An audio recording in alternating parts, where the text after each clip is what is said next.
Halo saudara-saudari yang terkasih, salam jumpa kembali. Kali ini kita akan membahas tentang perkawinan Katolik. Video ini bisa saja menjadi referensi bagi Anda yang sedang mengikuti atau sedang memberi kursus persiapan perkawinan. Ini adalah salah satu bagian saja ya dari sekian banyak materi kursus persiapan perkawinan. Saya berjanji perlahan-lahan saya akan melengkapinya.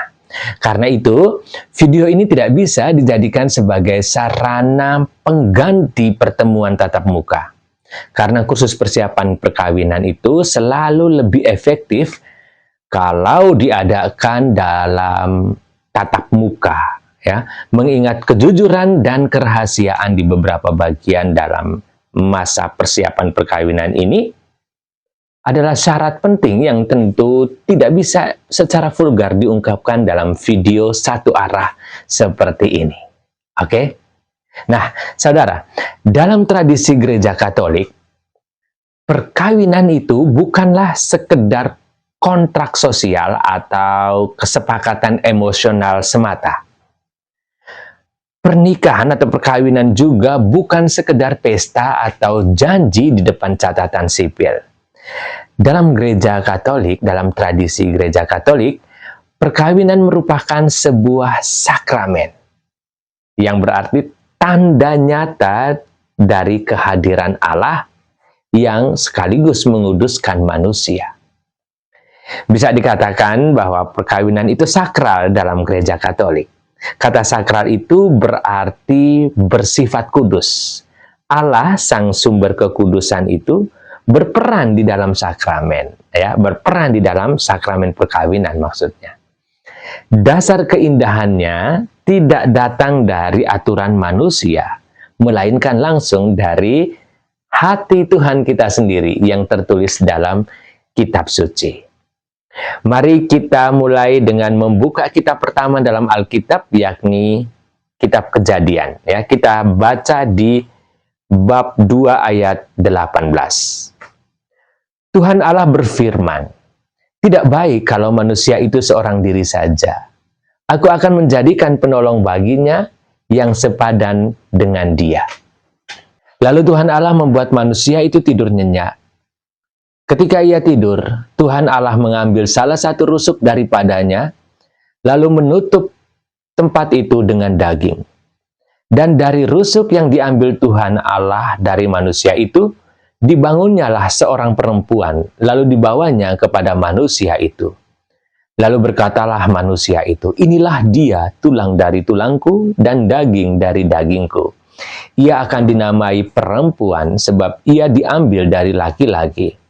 Sebab itu seorang laki-laki akan meninggalkan ayahnya dan ibunya dan bersatu dengan istrinya, sehingga keduanya menjadi satu daging. Mereka keduanya telanjang, manusia dan istrinya itu, tetapi mereka tidak merasa malu." Saudara-saudari yang terkasih, ada beberapa hal yang bisa kita uraikan dari bacaan tadi, ya. Pertama, dari bacaan tadi secara mudah bisa kita lihat bahwa setelah manusia diciptakan, laki-laki dan perempuan diciptakan, Allah langsung mempersatukan mereka. Perkawinan itu adalah ide original Allah, ya, di tengah karya penciptaan dan penebusannya. Poin yang kedua, ya, laki-laki dan perempuan meskipun berbeda, keduanya sama-sama diciptakan oleh Allah dan sama-sama berdasarkan gambaran Allah. Allah mempersatukan keduanya agar manusia tidak sendirian dan bisa saling mengasihi, saling melengkapi. Karena mereka berbeda, maka mereka dipersatukan untuk saling melengkapi. Dan karena mereka sama-sama adalah gambaran Allah, maka mereka dipanggil untuk saling mengasihi. Poin ketiga yang bisa kita ambil dari bacaan tadi, yaitu bahwa perkawinan itu menuntut sebuah kemandirian baru. Meninggalkan orang tua bukan berarti memutus hubungan kasih, melainkan membentuk unit keluarga baru yang otonom. Nah, istilah menjadi satu daging sebenarnya berarti melampaui aspek fisik. Ini adalah persatuan jiwa, persatuan raga, persatuan jiwa, persatuan cita-cita, dan persatuan seluruh eksistensi hidup yang tak terbagi. Kedua menjadi satu. Nah, saudara, dari kitab Kejadian kita sudah menemukan 3 makna perkawinan dalam iman Katolik, ya. Sekarang saya ajak Anda untuk mengingat kembali kisah kitab suci tentang perkawinan di Kana. Tuhan Yesus datang dan membuat mujizat dalam sebuah pesta perkawinan, dan itu adalah mujizat pertamanya. Yesus memulai mujizat pertamanya justru di sebuah pesta pernikahan di Kana. Ini bukan kebetulan. Dengan hadir di sana, Yesus menunjukkan bahwa Ia sangat peduli dan Ia memberkati ikatan cinta suami istri. Dia mengangkat martabat perkawinan itu. Nah, di sini kita mendapat pemahaman baru bahwa perkawinan bukan hanya menjadi satu daging, tindakan manusiawi, tetapi persatuan itu diberkati oleh Allah. Ingat, diinisiasi oleh Allah dalam kitab Kejadian, dan kemudian dalam Perjanjian Baru diberkati oleh Allah. Nah, saudara, lebih lanjut mari kita lihat dalam Injil Matius bab 19 ayat 6, ya. Kristus mempertegas makna perkawinan ketika Ia menjawab pertanyaan mengenai perceraian. Ia membawa manusia kembali ke rancangan awal Allah yang bersifat kekal, yaitu apa yang telah dipersatukan Allah tidak boleh diceraikan manusia. Nah, sekarang kita dapat satu makna baru dalam perkawinan. Dalam pandangan Gereja Katolik, ikatan perkawinan memiliki sifat tak dapat diputuskan atau tak dapat diceraikan.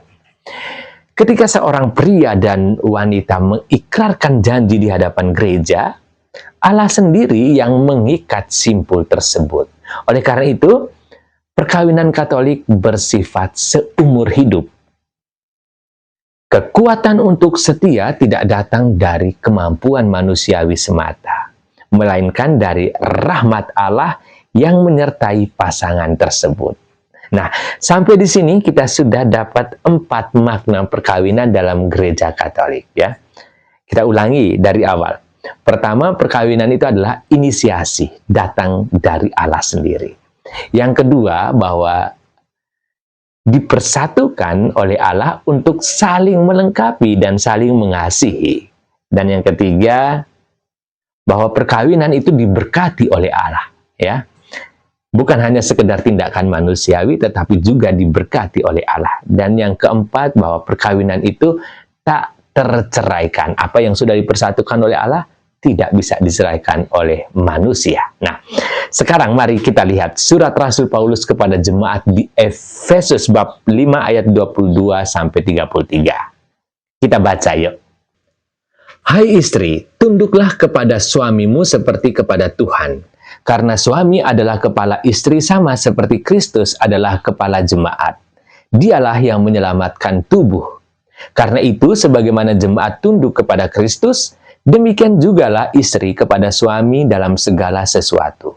Hai suami, kasihilah istrimu sebagaimana Kristus telah mengasihi jemaat dan telah menyerahkan dirinya baginya untuk menguduskannya.